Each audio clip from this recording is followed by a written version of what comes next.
Are we there yet? How much longer? The voices we recognize come from the back of the family car on what would have otherwise been a very pleasant road trip or Saturday, Sunday afternoon drive. Parents in the front, children in the back, and that incessant demand to let everyone know that those who know the least have incredibly high expectations. Things should be moving faster. We should be closer by now. I'm getting bored, and I'm growing frustrated. Things are not at all to my liking.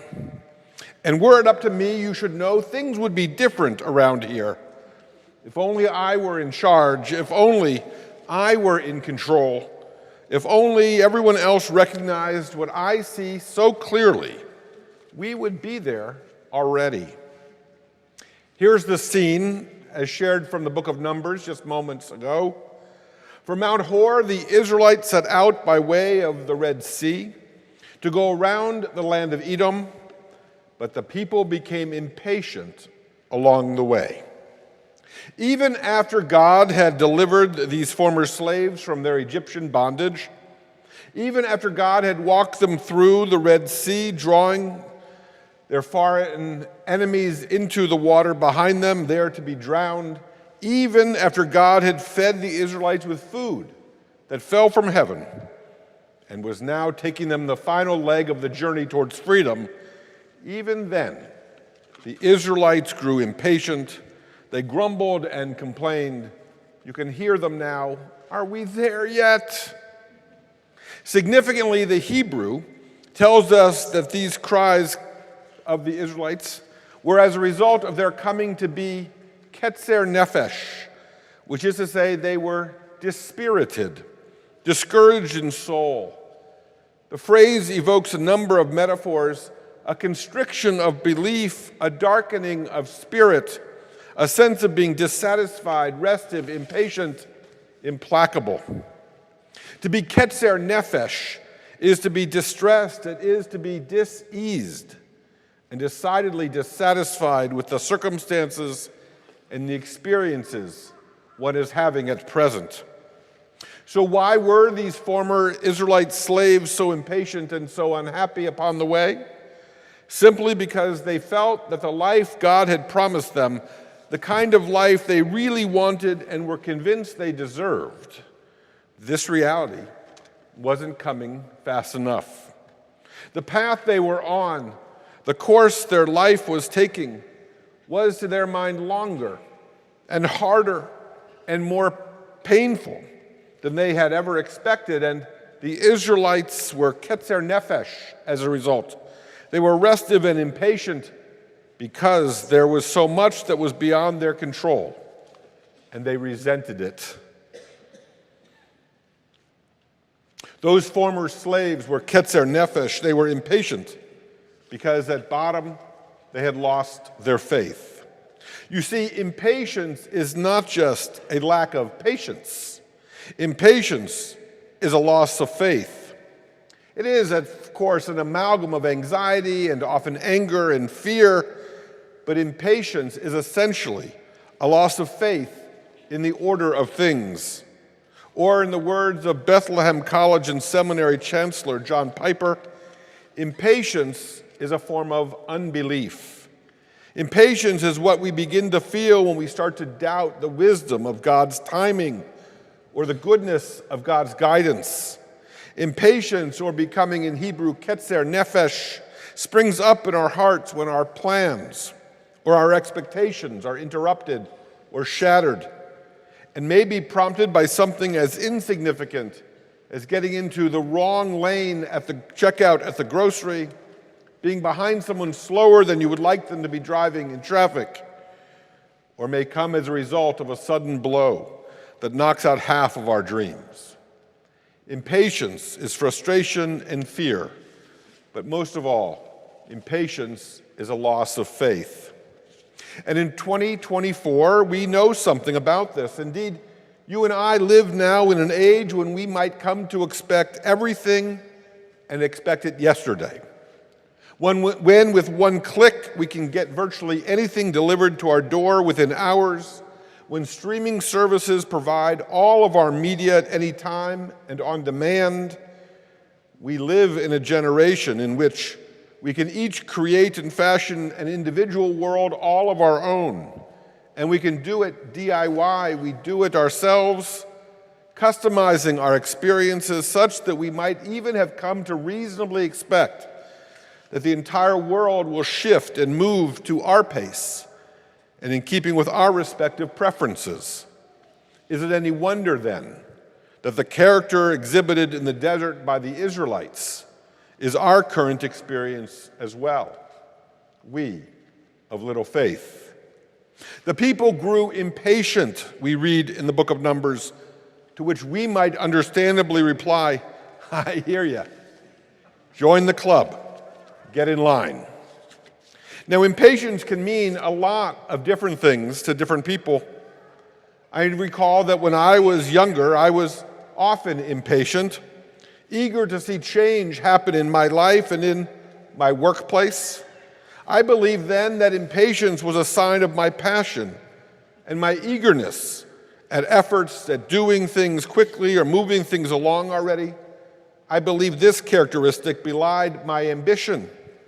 And the fact that I felt I understood the world around me more quickly than others only made me more eager to act on my own beliefs and only contributed to my looking at patience as the surest way to fall behind. In essence, I took the admonition offered by Rabbi Hillel in the first century, if not now, when, to be an encouraging sign justifying my impatience as the sign of the rightness of my own ideas and of the relevance of my personal timetable. But the truth is, while impatience can seem like the fire that hastens the change we have been waiting for, in truth, the cries, are we there yet? How much longer? And our belief that we or I know best, these are signs that our complaint is not with the journey, but is with the journeyman. Having centered ourselves within our own story, when we are impatient, our issue is not with others per se. Ours is a reflection of our own personal pride and preferences. Christian theologian Tim Keller teaches that the Bible says pride is a concentration of the self, to which theologian and author C.S. Lewis adds, pride is a ruthless, sleepless, unsmiling concentration on self. And we know, you and I, from our own experiences, that elevating oneself is implicitly and necessarily a diminishment of others, and that is a distancing of ourselves from God. To be impatient, as were the Israelites on their journey, is to be frustrated with where God has placed us and with the pace of the unfolding of our lives. This type of impatience is a loss of faith, specifically because impatience is pride.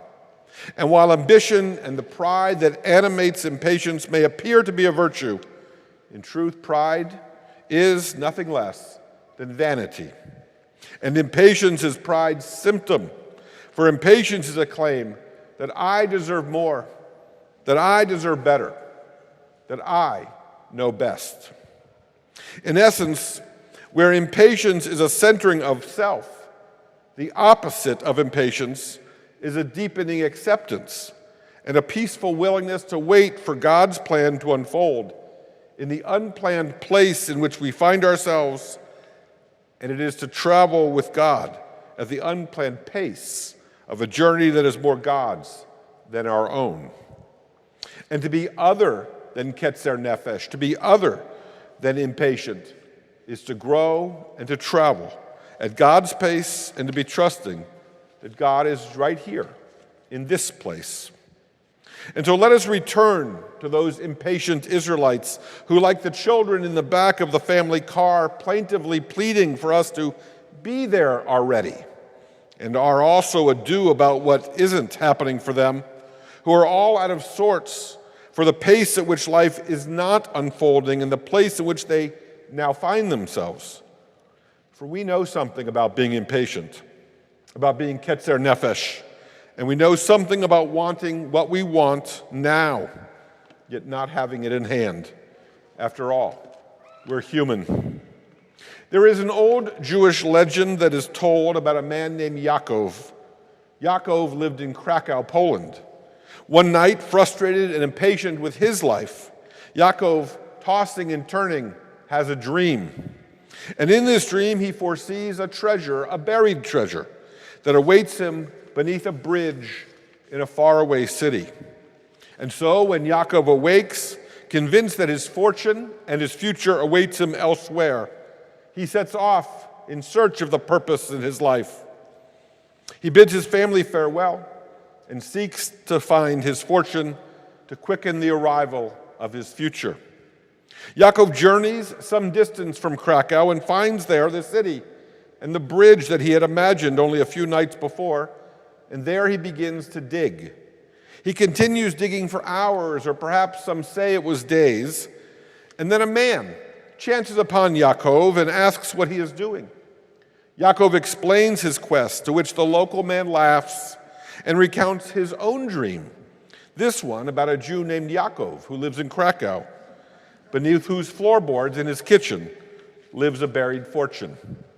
At that very moment, Yaakov turns to leave and heads back home. And upon his arrival in Krakow, he enters his modest dwelling place, lifts up the floorboards in his kitchen, and lo and behold, his fortune. He discovers that which he had been seeking exactly where God had originally planted him, not as Yaakov expected, but exactly as God had ordained and ordered. And so, may I suggest, it is with you and me. There may be very little about life or our life's journey that we understand. There may be little about the pace of our lives and our place in the story that we would have predicted or might even like. And there is even less within our lives that we can control. And yet unbelief, to grow impatient and to lose one's faith, to be ketzer nefesh, this is not only foolish pride, it is a choice.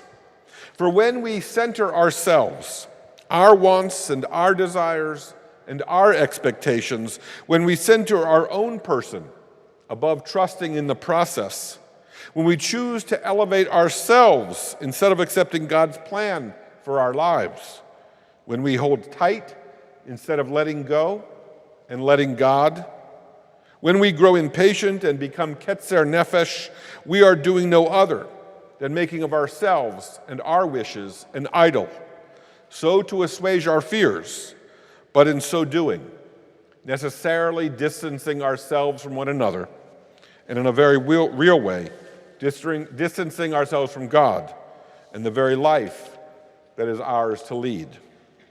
Impatience is easy.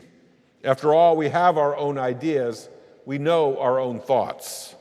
Acceptance is harder, because we must acknowledge that we are not the one calling the shots, and we are not the one who is ultimately in control. And yet God is with us nonetheless. And so on our life's journey, rather than grow impatient as did the Israelites on theirs, rather than growing ketzer nefesh for all that is not ours and all that is not yet, and rather than give up or grow past God's plan for us, far better would it be for us to recognize that while we resonate and recognize the child's impatient cry, "Are we there yet?"